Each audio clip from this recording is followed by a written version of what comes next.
Hello students, welcome to the lecture on partnership accounts, and after the lecture we will be able to learn the following objectives. Understand the asset contributions to partnerships, explain the characteristics of partnerships business, discuss the adjustments after closing the accounts, describe the fixed and fluctuating capital accounts, explain the goodwill account, define the joint life policy. Let's start with an introduction to partnership accounting. In partnership accounting, in which we will examine partners' accounts in the accounting records, the distribution of periodic net income and the admission of new and the retirement of existing partners and the liquidation of the partnership. A business partnership is a relationship between two or more persons who are in business together with a view to making a profit. Those persons may be individuals, companies, or possibly even trusts. The existence of a partnership is a question of fact. There does not have to be a written partnership agreement, but it is preferable to formalize the relationship between the partners in a written agreement to avoid further disputes, which sadly are all too common with partnerships. However, tax on partnership profits is not a joint liability of the partnership. Instead, each partner is taxed individually on their share of profits and is liable only for the tax and national insurance on that share. The net income or loss is added to the capital accounts in the closing process. The withdrawal account is also closed to the capital account in the closing process. Moving on to the next topic, let's now study asset contributions to partnerships. When a partnership is formed or a partner is added and contributes assets other than cash, the partnership establishes the net realizable or fair market value for the assets. Income allocations. The partnership agreement should include how the net income or loss will be allocated to the partners. If the agreement is silent, the net income or loss is allocated equally to all partners. As partners are the owners of the business, they do not receive a salary, but each has the right to withdraw assets up to the level of his or her capital account balance. Some partnership agreements refer to salaries or salary allowances for partners and interest on investments. These are not expenses of the business, they are part of the formula for splitting net income. Many partners use the components of the formula for splitting net income or loss to determine how much they will withdraw in cash from the business during the year, in anticipation of their share of net income. If the partnership uses the accrual basis of accounting, the partners pay federal income taxes on their share of net income, regardless of how much cash they will actually withdraw from the partnership during the year. Partners' accounts. Once net income is allocated to the partner, it is transferred to the individual's partner's capital accounts through closing entries. Students, we shall now discuss the characteristics of partnerships business. In a contract of partnership, two or more persons bind themselves to contribute money, property, or industry to a common fund with the intention of dividing the profit among themselves. Two or more persons may also form a partnership for the exercise of a profession and association of two or more persons to carry on as co-owners a business for profit. Partnerships resemble sole proprietorships except that there are two or more owners of the business. Each owner is called a partner. Partnerships are often formed to bring together various talents and knowledge or to bring needed capital into a business. Partnerships are generally associated with the practice of law, public accounting, medicine, and other professions. Partnerships of this nature are called general professional partnerships. On the other hand, service industries, retail trade, wholesale and manufacturing enterprises may also be organized as partnerships. Characteristics of partnerships. The characteristics of partnerships are different from the sole proprietorships already studied in basic accounting. Some of the more important characteristics are mutual contribution. There cannot be a partnership without contribution of money, property or industry, that is work or services, which may either be personal manual efforts or intellectual, to a common fund. Division of profits or losses. The essence of partnership is that each partner must share in the profits or losses of the venture. Co-ownership of contributed assets. All assets contributed into the partnership are owned by the partnership by virtue of its separate and distinct juridical personality. If one partner contributes an asset to the business, all partners jointly own it in a special sense. Mutual agency. Any partner can bind the other partners to a contract if he is acting within his express or implied authority. Limited life. A partnership has a limited life. It may be dissolved by the admission, death, insolvency, and incapacity withdrawal of a partner or expiration of the terms specified in the partnership agreement. Unlimited liability. All partners except limited partners, including industrial partners, are personally liable for all debts incurred by the partnership. If the partnership cannot settle its obligations, creditors' claim will be satisfied from the personal assets of the partners without prejudice to the rights of the separate creditor of the partners. Income taxes. Partnerships, except general professional partnerships, are subject to tax at the rate of 34% in 1998, 33% in 1999, and 32% in 2000 and thereafter of taxable income. Partners' equity accounts. Accounting for partnerships is much like accounting for sole proprietorships. The difference lies in the number of partners' equity accounts. Each partner has a capital account and a withdrawal account that serves similar functions as the related accounts for sole proprietorships.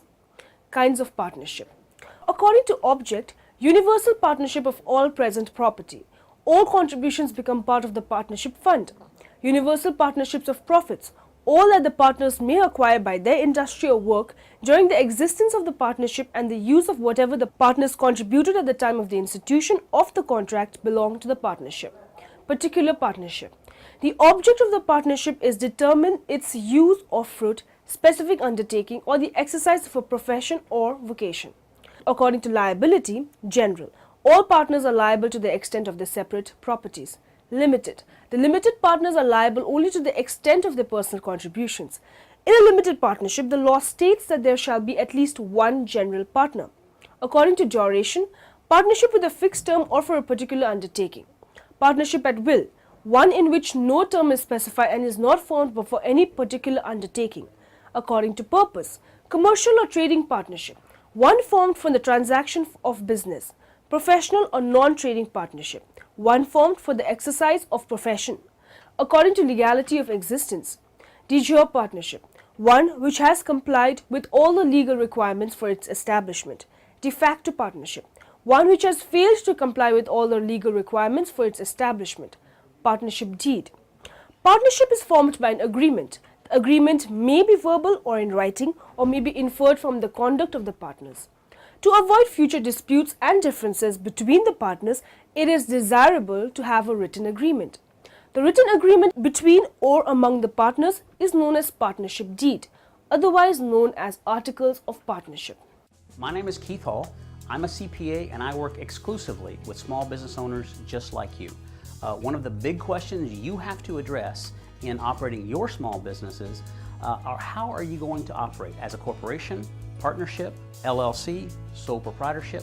So let's talk a minute about operating as a partnership. What are the benefits? What are the detriments? A partnership is relatively easy to organize, doesn't have a lot of filing fees with your state. By definition, a partnership is at least two people. As a general rule, there are two types of partnerships. There's a general partnership and then limited liability partnerships. The general partners are the most common form.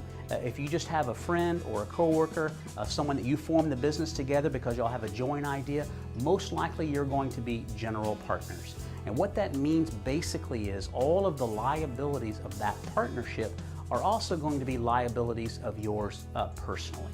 So that's something to keep in mind. If you are going to form a limited partnership, that basically allows you to raise money from other people who aren't going to actually participate in the management. Those individuals are only going to be subject from a liability standpoint to their ultimate investment. If the partnership borrows money or loses money, or perhaps there's even some other liability issue that arises, a limited partner is not going to be subject to those additional liabilities. They can only lose their investment, I guess. As a general partner, you and the other individual that you formed the organization together, you're going to be liable for all of those type of things. So that's something to be aware of. One of the detriments of being a general partner, if you are going to actually invest in a partnership as opposed to just organizing your small business, make sure you look at the documentation to know whether you're going to be a general partner or a limited partner. That's a key issue in managing that partnership. One of the benefits of a partnership is at the same time you can allocate earnings or losses as you see fit amongst your partners. So if you've got a particular year or one of you has contributed more to the earnings of the entity than perhaps the other one, you can allocate those interests as you see fit. A little bit of a flexibility issue there. One of the detriments from the partnership standpoint is you're going to have to file another tax return for that new entity.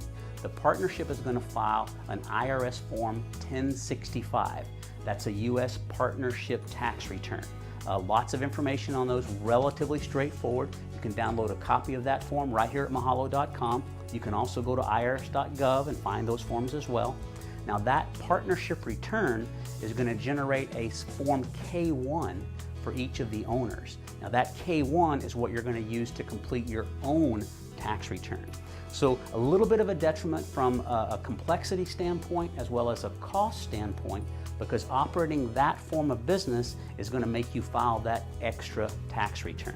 Also, the liability issue tends to be a detriment from that partnership form of organization, because as a general partner, and remember, a partnership is always going to have at least one general partner, and if it's your organization, you're probably going to be the general partner. You're going to ultimately be responsible for all of those liabilities. So if you're in an industry that has somewhat higher than normal liabilities, keep that in mind. Also consider some type of insurance policy, a general umbrella liability policy. That might help the partnership and you personally protect some of your assets for some of those unexpected liabilities. So hopefully that gives you a couple of good benefits of a partnership form of organization and a couple of the downside, the little extra costs for operating as a partnership. Adjustments after closing the accounts. Adjusting entries are made at the end of the accounting period, but prior to preparing the financial statements, in order for a company's accounting records and financial statements to be up to date on the accurate basis of accounting. For example, each day the company incurs wages expense but the payroll involving workers' wages for the last day of the month will not be entered in the accounting records until after the accounting period ends. Similarly, the company uses electricity each day but receives only one bill per month, perhaps on the 20th day of the month. The electricity expense for the last 10-15 days of the month must get into the accounting records if the financial statements are to show all of the expenses and the amounts owed for the current accounting period. Other adjusting entries involve amounts that the company paid prior to the amounts becoming expenses. Closing entries are dated as of the last day of the accounting period, but they are entered into the accounts after the financial statements are prepared.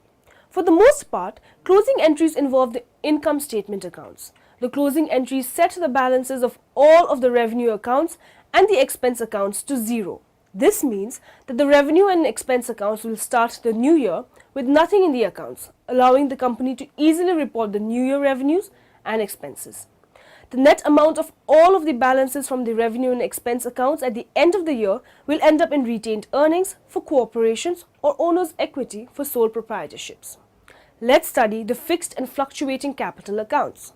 Fixed and fluctuating capital accounts are the terms which are often used in the context of partnership. Partners can maintain the capital accounts in two ways. One is fixed capital account and the other is fluctuating capital accounts. Fixed capital account. Under this system, the capital which is introduced by partners will remain fixed throughout the life of the partnership. Hence, under this method, two types of accounts are made. One is capital account and the other is current account. In a fluctuating capital account, in this account, capital account of partners will not remain fixed, rather they will keep fluctuating from time to time. In this method, all the entries that are related to drawings, interest on capital and share of profit and loss of partners are recorded in capital account. Hence, in this method, there is no need for current account. Fluctuating capital account method is usually preferred by partners. However, they can also use fixed capital account according to their business and preference. Difference between fixed capital and fluctuating capital methods. The transactions in partnership firms are recorded in the partners' respective capital accounts. The two methods of maintaining capital accounts of partners are fixed capital method and the fluctuating capital method. Under fixed capital method, there are two separate accounts prepared for each partner, the capital account and the current account. In the capital account, the balance of capital remains the same for all the years unless any additional capital is introduced or withdrawn by the partners.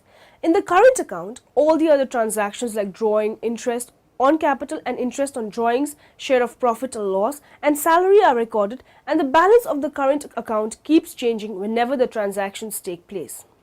Let's now discuss goodwill account. Goodwill is also one of the special aspects of partnership accounts which require adjustment at the time of a change in the profit sharing ratio, the admission of a partner, or the retirement or death of a partner. Meaning of goodwill. Over a period of time, a well-established business develops an advantage of good name, reputation, and wide business connections. This helps the business to earn more profits as compared to a newly set up business. In accounting, the monetary value of such advantage is known as goodwill. It is regarded as an intangible asset. In other words, goodwill is the value of the reputation of a firm in respect of the profits expected in future over and above the normal profits. It is generally observed that when a person pays for goodwill, he or she pays for something which places him in the position of being able to earn super profits as compared to the profit earned by other firms in the same industry. In simple words, goodwill can be defined as the present value of a firm's anticipated excess earnings, or as the capitalized value attached to the differential profit capacity of a business. Thus, goodwill exists only when the firm earns super profits. Any firm that earns normal profits or is incurring losses has no goodwill. Factors giving rise to goodwill. The main factors helping the creation of goodwill are nature of business. A firm that produces high value added products or having a stable demand is able to earn more profits and therefore has more goodwill. Location. If the business is centrally located or is at a good place having heavy customer traffic, the goodwill tends to be high. Efficiency of management. A well-managed concern usually enjoys the advantage of high productivity and cost efficiency. This leads to higher profits, and so the value of goodwill will also be high. Market situation. The monopoly condition or limited competition enables the concern to earn high profits, which leads to higher value of goodwill. Special advantages. The firm that enjoys special advantages like import licenses, low rate and assured supply of electricity, long-term contracts or for supply of materials, well-known collaborators, patents, trademark, etc. enjoy higher value of goodwill. Need for valuation. Normally, the need for valuation of goodwill arises at the time of the sale of a business. But in case of a partnership firm, it may also arise in the following circumstances. Change in the profit sharing ratio amongst the existing partners, admission of a new partner, retirement of a partner and death of a partner, dissolution of a firm which involves sale of business as a going concern, and amalgamation of firms. Did you know? To calculate goodwill, the purchase price is deducted from the fair market value of identifiable assets and liabilities of the company acquired. In this video, we're going to talk about something called goodwill. Goodwill is something that's a little hard for some people to understand. Technically, it's something that's recognized when one business purchases another business. So when you acquire another business and the purchase price, the amount paid for that other business, exceeds the fair value of the net identifiable assets of that business. So that sounds a little complex. Let's just work through an example and I think it'll become a lot more clear. So in our example, let's say the target, the company that we're trying to acquire. We're a company, we're trying to acquire this new company called Target Company. So we're going to have to look at Target Company's assets and liabilities in order to figure out what its net identifiable assets are. So let's say in terms of assets, this company has cash of $25. They have accounts receivable of $50. They have inventory, $50, and PP&E of $100. Now these are all assets, but we need net identifiable assets, and these are all fair values. We're assuming this is all at fair value, but we need to know the net. So what does that mean? Well, we're going to have to subtract out liabilities. So let's say that there are liabilities of 75. So these are some debts or something that the company has. So we're going to have to net this, subtract these liabilities from the fair value of the assets. And what that's going to yield is that's going to yield net assets of 150. So you might be thinking, well, why is this important? Well, now we need to know what is our purchase price. Because we're going to compare our purchase price to this fair value of the net identifiable assets. We're going to compare this to this. So let's say the purchase price that we end up paying $400 for Target Company. That's what we pay to buy Target Company. So now what we do is we take the purchase price of $400 and we subtract out this 150. So this is the value of the net assets, and this is what we pay. So we're just taking what we pay, subtracting the net assets, and then the balance, this is 250, and that 250 is goodwill. Now, well, what theoretically is this goodwill? Well, I guess you could say that it represents kind of a premium that we're paying for these assets. Now, why would we pay more if we know the fair value, or we're estimating the fair value, and ultimately this is what we think that the net assets are worth of this company? Why would we pay $400? Well, it could be that there's some kind of synergy. Maybe we believe that these assets will, once they're with our company in conjunction with our assets and our resources, maybe in our hands they're worth a lot more than 150. Maybe we just feel that these assets, when in conjunction with one another, the value is actually a lot greater than the individual sum of the parts. So there's many reasons why we might do what it looks like we're overpaying here of $250, and maybe we are. But in any event, we're going to recognize this extra, this premium, as goodwill.